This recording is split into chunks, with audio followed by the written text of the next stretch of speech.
Hi friends, ಎಲ್ಲರಿಗೂ ನಮಸ್ಕಾರ. MRV YouTube ಚಾನಲ್ಗೆ ಸ್ವಾಗತ. ಹೊಸ್ದಾಗಿ ಯಾರಾದರೂ ನನ್ನ ವಿಡಿಯೋ ನೋಡ್ತಿದ್ರೆ ಲೈಕ್ ಮಾಡಿ, ಸಬ್ಸ್ಕ್ರೈಬ್ ಮಾಡಿ, ಶೇರ್ ಮಾಡಿ, ಸಪೋರ್ಟ್ ಮಾಡಿ. ನಿಮ್ಮ ಫ್ರೆಂಡ್ಸು ಫ್ಯಾಮಿಲಿಗೂ ಕೂಡ ಶೇರ್ ಮಾಡಿ. ಫೇಸ್ಬುಕ್ಕಲ್ಲಿ ಯಾರ್ಯಾರು ನೋಡ್ತಾಯಿದ್ರು ನನ್ನ ವಿಡಿಯೋಗಳು ಅವರು ಯೂಟ್ಯೂಬಿಗೆ ಹೋಗಿ ನನ್ನ ಪೇಜ್ ಫಾಲೋ ಮಾಡಿ. ಅಲ್ಲಿ ನನ್ನ MRV ಅಂತ ನನ್ನ ಅಕೌಂಟ್ ಓಪನ್ ಮಾಡಿ ಸಬ್ಸ್ಕ್ರೈಬ್ ಮಾಡ್ಕೊಳ್ಳಿ. ಲೈಕ್ ಮಾಡಿ, ಸಬ್ಸ್ಕ್ರೈಬ್ ಮಾಡಿ. ಇವತ್ತಿನ ರೆಸಿಪಿ ನುಗ್ಗೆಕಾಯಿ ಮಸಾಲೆ ಕರಿ ಹೇಗೆ ಮಾಡೋದು ಅಂತ ನೋಡೋಣ. ತುಂಬ ರುಚಿಕರವಾಗಿರುತ್ತೆ, ತುಂಬ ಚೆನ್ನಾಗಿರುತ್ತೆ. ದೋಸೆ, ಪೂರಿ, ಚಪಾತಿಗೆಲ್ಲ ಸೂಪರಾಗಿರುತ್ತೆ. ನೀವು ಒಂದೇ ಥರ ನುಗ್ಗೆಕಾಯಿ ತಿಂದು ಬೇಜಾರಾಗಿದ್ದರೆ ಈ ಥರ ಒಮ್ಮೆ ಟ್ರೈ ಮಾಡಿ. ಇದು ಹೇಗೆ ಮಾಡೋದು ಅಂತ ನೋಡೋಣ.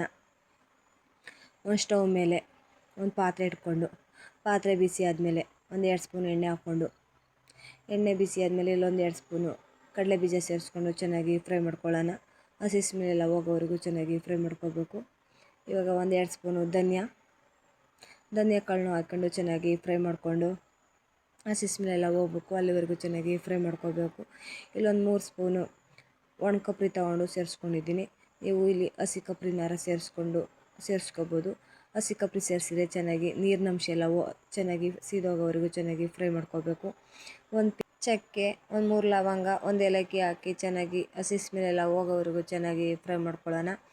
ಈಗ ಇದು ಫ್ರೈ ಆಗಿದೆ. ಇಲ್ಲಿ ಒಂದು ನಿಂಬೆಹಣ್ಣು ಗಾತ್ರದ್ದು ಹುಣಸೆಹಣ್ಣು, 1 ಸ್ಪೂನು ಗಸಗಸೆ ಸೇರಿಸಿ ಚೆನ್ನಾಗಿ ಫ್ರೈ ಮಾಡ್ಕೊಳ್ಳೋಣ. ಇದು ಕಮ್ಮಿ ಉರಿಲೇ ಫ್ರೈ ಮಾಡ್ಕೋಬೇಕು. ಗಸಗಸೆ ಹಾಕೋದ್ರಿಂದ ಗಸಗಸೆ ಸೀದೋಗಿ ಟೇಸ್ಟು ಚೆನ್ನಾಗಲ್ಲ ಅಷ್ಟೊಂದು, ಹಂಗಾಗಿ ಕಮ್ಮಿ ಉರಿಲೇ ಚೆನ್ನಾಗಿ ಫ್ರೈ ಮಾಡ್ಕೊಳ್ಳಿ.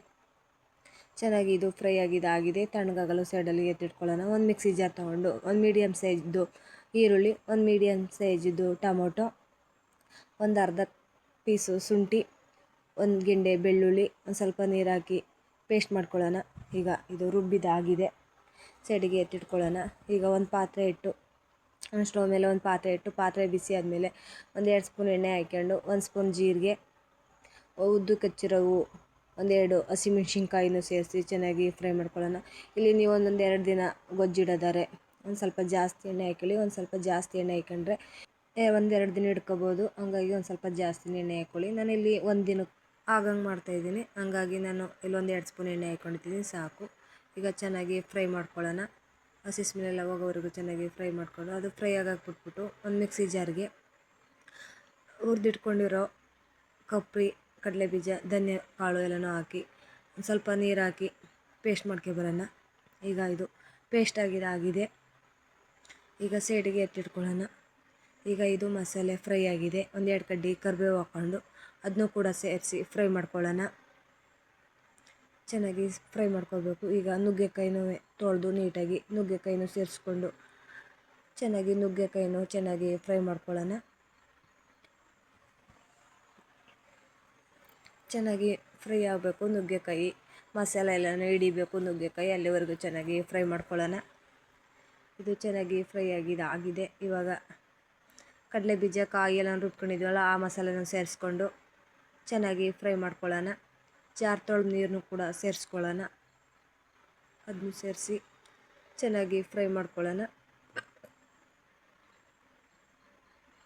ಚೆನ್ನಾಗಿ ಫ್ರೈ ಮಾಡ್ಕೋಬೇಕು. ಮಸಾಲೆ ನುಗ್ಗೆಕಾಯಿಗೆ ಹಿಡಿಬೇಕು, ಅಲ್ಲಿವರೆಗೂ ಚೆನ್ನಾಗಿ ಫ್ರೈ ಮಾಡ್ಕೋಬೇಕು. ಈಗ ಕುದಿ ಬಂದಿದೆ. ಒಂದು ಅರ್ಧ ಸ್ಪೂನು ಅರಿಶಿನ, 1 ಸ್ಪೂನು ಗರಂ ಮಸಾಲ, 1 ಸ್ಪೂನು ಅಚ್ಕಾರದ ಪುಡಿನೂ ಹಾಕಿ ಚೆನ್ನಾಗಿ ಮಿಕ್ಸ್ ಮಾಡ್ಕೊಳ್ಳೋಣ. ಇದು ಚೆನ್ನಾಗಿ ಮಿಕ್ಸ್ ಮಾಡಿಕೊಂಡು ನುಗ್ಗೆಕಾಯಿ ಮಸಾಲೆ ಎಲ್ಲನೂ ಹಿಡಿಬೇಕು ಚೆನ್ನಾಗಿ, ಅಲ್ಲಿವರೆಗೂ ಚೆನ್ನಾಗಿ ಫ್ರೈ ಮಾಡ್ಕೊಳ್ಳೋಣ. ಇದು ಫ್ರೈ ಆಗಿದೆ. ಇವಾಗ ರುಚಿಗೆ ತಕ್ಕಷ್ಟು ಉಪ್ಪು ಹಾಕ್ಕೊಳ್ಳೋಣ. ರುಚಿಗೆ ತಕ್ಕಷ್ಟು ಉಪ್ಪು ಹಾಕಿ ಚೆನ್ನಾಗಿ ಮಿಕ್ಸ್ ಮಾಡಿಬಿಟ್ಟು ಒಂದು ಪ್ಲೇಟ್ ಮುಚ್ಚಿ ಒಂದು ಕುದಿ ಬರಲು ಬಿಡೋಣ. ಈಗ ಒಂದು ಕುದಿ ಬಂದಿದ್ದಾಗಿದೆ. ಈಗ ನುಗ್ಗೆಕಾಯಿ ಮಸಾಲೆ ಕರಿ ರೆಡಿಯಾಗಿದೆ. ಚೆನ್ನಾಗಿರುತ್ತೆ, ಸೂಪರಾಗಿರುತ್ತೆ. ನೋಡಿ ಆ ಥರ ಆಗಿದೆ, ಚೆನ್ನಾಗಿದೆ. ನೀವು ಒಮ್ಮೆ ಟ್ರೈ ಮಾಡಿ, ಹೇಗಿದೆ ಅಂತ ಕಮೆಂಟ್ ಬಾಕ್ಸಲ್ಲಿ ತಿಳಿಸಿ. ತುಂಬ ರುಚಿಕರವಾಗಿರುತ್ತೆ. ದೋಸೆ, ಚಪಾತಿ, ಪೂರಿ, ರೊಟ್ಟಿಗೆಲ್ಲ ಸೂಪರಾಗಿರುತ್ತೆ. ನೀವು ಒಮ್ಮೆ ಟ್ರೈ ಮಾಡಿ, ಚೆನ್ನಾಗಿರುತ್ತೆ. ಮಕ್ಕಳಂತೂ ತುಂಬ ಇಷ್ಟಪಟ್ಟು ತಿಂತಾರೆ. ಒಂದೇ ಥರ ನುಗ್ಗೆಕಾಯಿ ತಿಂದು ಬೇಜಾರಾಗಿದೆ. ಈ ಥರನೂ ಒಮ್ಮೆ ಟ್ರೈ ಮಾಡಿ. ವಿಡಿಯೋ ಇಷ್ಟ ಆಗಿದೆ ಅಂದ್ಕೊಂಡಿದ್ದೀನಿ. ಇಷ್ಟ ಆದರೆ ಒಂದು ಲೈಕ್ ಮಾಡಿ, ಸಬ್ಸ್ಕ್ರೈಬ್ ಮಾಡಿ, ಶೇರ್ ಮಾಡಿ, ಸಪೋರ್ಟ್ ಮಾಡಿ. ಮತ್ತೊಂದು ವಿಡಿಯೋ ಜೊತೆ ಸಿಗುತ್ತೀನಿ. ಬಾಯ್ ಬಾಯ್, ಟೇಕ್ ಕೇರ್.